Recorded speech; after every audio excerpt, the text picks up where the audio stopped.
क्यों? तो कह रहे हैं कि पूर्वोत्तर वाक्याभ्याम पुरुषस्यैव प्रकरणात्, आगे पीछे देखोगे तो प्रकरण आत्मा का चल रहा था, ये आत्मज्ञान का प्रकरण है, तुम जगत में घुसा दिए इसको।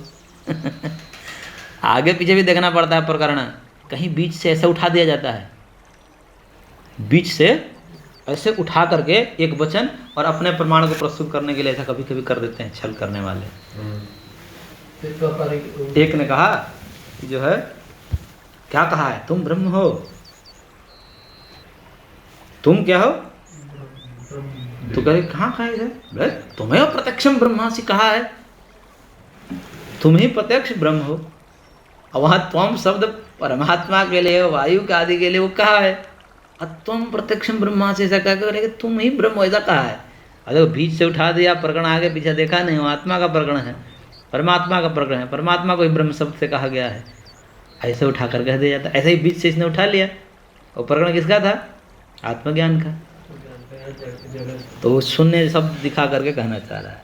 तो पूर्वोत्तर वाक्याभ्याम पुरुषस्य प्रकरणात्, पूर्वोत्तर वाक्य से पुरुष का ही प्रकरण होने से विलीन विश्वचिद आकाशस्यैव एतादृश स्मृतिषु तत्वतया प्रतिपादनात्, करें कि विलीन विश्वचिद आकाशस्यैव, समस्त विश्व जो है उस चिदा आकाश में ही विलीन हो जाता है।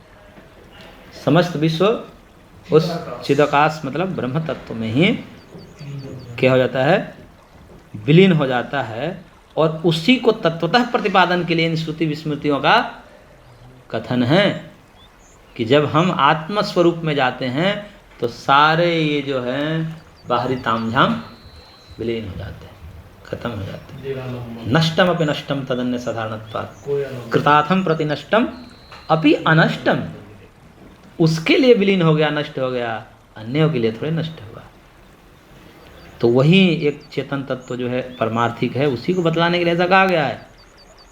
उसी को कह रहे हैं त्रैलोक्यम गगनाकारम नभस्तुल्यम वपुस्वकम वियतगामी मनोध्यायन योगी ब्रह्मैव गीयते। जो योगी अपने शरीर को क्या कर लेता है? नभस्तुल्यम वपु स्वकम, अपने शरीर को नभस्तुल्य गगनाकार यानी फैला देता है मानसिक रूप से अपने शरीर को, मतलब पूरे अस्तित्व को ही अपना शरीर मान लेता है। मैं ही समस्त जगह व्यापक हूँ, ये साधना है, उच्च कोटि की साधना ऐसे होती है। मैं ही हूँ, मैं ही वायु के रूप में विस्तार को प्राप्त हूँ, मैं ही प्रकाश के रूप में प्रकाशित हो रहा हूँ, ऐसे ध्यान करते हैं, अभ्यास करते हैं। मैं ही समस्त जगह हूँ, मैं ही इन समस्त प्राणियों में बैठा हुआ इंद्रियों से भोग कर रहा हूँ, ऐसे करके अपने शरीर का विस्तार करके, क्योंकि आत्मरूप में तो सब विस्तारित ही है, आत्मा तो व्यापक ही है, उसका मानसिक चिंतन करके ऐसे फैला देते हैं, पूरे जगत को ही अपना शरीर मान लेते हैं। और वियतगामी मनोध्यायन, ऐसे वियतगामी जो मन को भी तीव्र वेग वाला जो मन है, इसको भी और बढ़ा करके, और ध्यान योगी ब्रह्म ही होते, ऐसे ध्यान करता है योगी ब्रह्म ही कहा जाता है। इत्यादि वाक्यांतरई ही एक वाक्यत्वात् आकाश शून्यो पर्यायत्वाद इति। ये जो आगे के वचन है ना, ये आगे के वचन है,